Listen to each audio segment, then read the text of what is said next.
There's a dome in Rome that's almost 2,000 years old, still standing, unreinforced, made of concrete, and the sidewalk outside your house is already cracking after 15 years.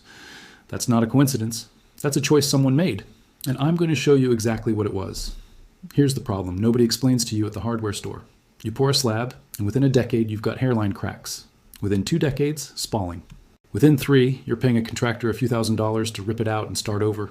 Meanwhile, you've probably seen photos of Roman harbors, aqueducts, the Pantheon's dome, structures sitting in salt water or open weather for 2,000 years, getting harder, not weaker, with age.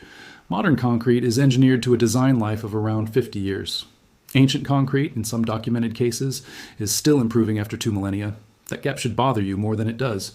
So what's actually different? It's not magic, and it's not a secret formula some corporation buried in a filing cabinet. It's a category of material called a pozzolan. And once you understand what it does, you'll never look at a bag of cement the same way. Here's the background, and it's a genuinely good story.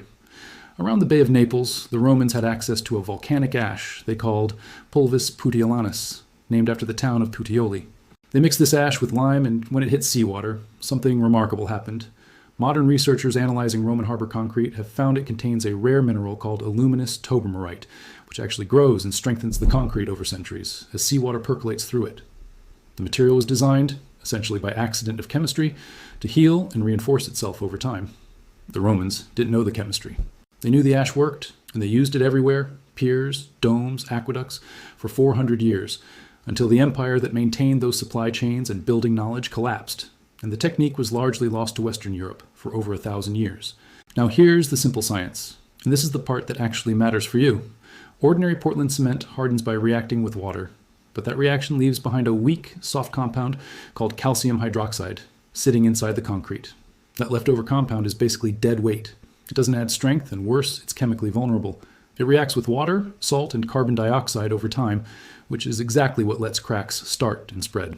A pozzolan, volcanic ash, fly ash, silica fume, or a heat-treated clay called metakaolin, reacts with that leftover calcium hydroxide and converts it into additional binding material. Think of it like a construction crew converting all the loose scrap materials on a job site into more structural beams instead of leaving them lying around as a liability. The concrete becomes denser, less permeable, more resistant to water and salt intrusion, and it keeps gaining strength for years instead of just weakening. This isn't fringe knowledge, by the way. Civil engineers know this.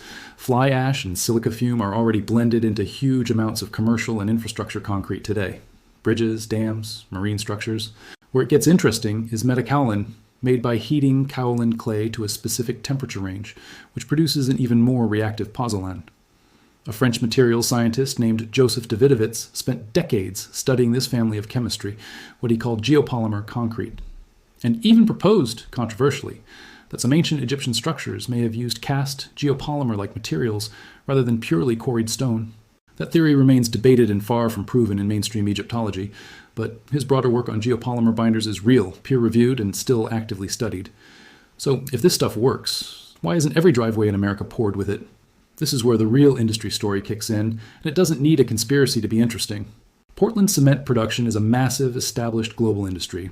Quarries, kilns, supply chains, building codes, and contractor habits all built around one material for over a century. Switching a supply chain that size isn't like swapping a recipe. It means new sourcing, new equipment, new code approvals in every jurisdiction. Pozzolan blended concrete also often cures slower, which matters when a construction schedule is measured in days, not months. And frankly, a material that needs replacing in 25 years generates more repeat business than one that lasts 100. None of that requires a secret meeting in a boardroom. It's just ordinary industrial inertia. And it's exactly why niche projects that do use these additives, like certain Australian airport runways and marine infrastructure projects, quietly outperform standard concrete for decades, while never becoming the default for a residential driveway. Here's the good news. You don't need Roman-scale infrastructure to benefit from this chemistry, and you don't need to bake clay in a backyard grill and gamble on your foundation. Pozzolan additives, including fly ash, silica fume, and commercially processed metakaolin, are sold as legitimate, tested concreted mixtures. If you're pouring new concrete, a walkway, a patio, a shed floor, you can ask your concrete supplier or contractor for a mix that includes a pozzolan blend. Many ready-mix companies already offer this, sometimes marketed as high-performance or marine-grade mix. If you're a DIYer mixing your own bags, look for a bagged product explicitly labeled and tested as a concrete pozzolan additive Follow the manufacturer's mix ratio exactly and don't improvise the temperature processing yourself. The performance depends on precise calcination that a backyard fire can't reliably replicate. For existing cracked concrete, the honest fix is a proper penetrating sealer or a professional-grade repair mortar, not a homemade slurry brushed on with a broom. And that's the limitation worth being honest about. Pozzolans improve durability, but they don't make concrete indestructible. They don't fix a slab poured on bad soil or without proper drainage. And using an untested homemade additive in a load-bearing structure is a real risk, not a hack. If you're doing anything structural, a foundation, a retaining wall, a load-bearing slab, that's a job for a licensed contractor or engineer who can spec the mix correctly for your climate and application. This is knowledge worth having, not a substitute for professional judgment. What I want you to take from this isn't the industry is hiding something from you. It's that durability has always been a choice available to us, sitting in plain, published, peer-reviewed science, and most of us just never had a reason to ask about it. The Romans didn't have better materials than we do. In most ways, we have better ones. What they had was a reason to build for centuries instead of for a sales cycle. The next time you're pouring something on your own property, it costs you almost nothing to ask your supplier one question. Does this mix include a pozzolan? That single question is the difference between a slab you'll patch in 15 years and one your grandkids might still be standing on. I'm Hidden Fix Labs, and I'll see you in the next one. Bring your questions, and if your family's got an old slab, foundation, or building trick that's outlasted everything around it, tell me about it, because those stories are exactly what keeps this channel going.